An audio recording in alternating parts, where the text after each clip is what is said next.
Hey guys, అందరు ఎలా ఉన్నారు? సూపర్‌గా ఉన్నారు కదా! నేనేమో సూపర్ ఉన్నా అండి.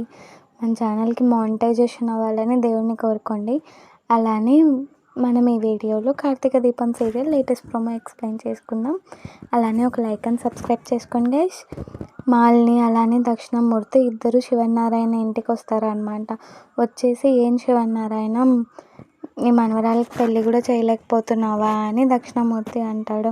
అంతలోపల దీప కలుగజేసుకొని ఫస్ట్ కార్డు వాళ్ళకే ఇద్దాం తాతయ్య గారు, మేము సంబంధాలు వెతుకుతున్నాం, మంచి సంబంధం కనిపించగానే మీకే చెప్తాము అని అంటూ ఉంటుందన్నమాట. ఏమంటాడు తాతగారు అని శివనారాయణ అంటే, అవునండి మన మేలు కోరే వాళ్ళకి మనం ఎప్పుడూ ఇవ్వాలే దీప, ఫస్ట్ కార్డు వీళ్ళకే ఇద్దాము అని ఎటకారంగా మాట్లాడుతూ ఉంటాడు. ఇంకో పక్క మా ఇంట్లో విషయాలన్నీ మీకు ఎలా తెలుస్తున్నాయి, ఈసారి ఎవరిని కొన్నావని మాలిని దిక్కు చూస్తూ ఉంటే సూరజ్ వచ్చి నాకెవరిని కొన్నారో నాకు తెలుసు, ఆమె చేతికున్న రింగ్ ఇప్పుడు ఎవరికి ఉందో వాళ్ళనే కొన్నారు అని పారిజాతానికి రింగ్ ఉంటుందన్నమాట. అంతలోపల శివనారాయణ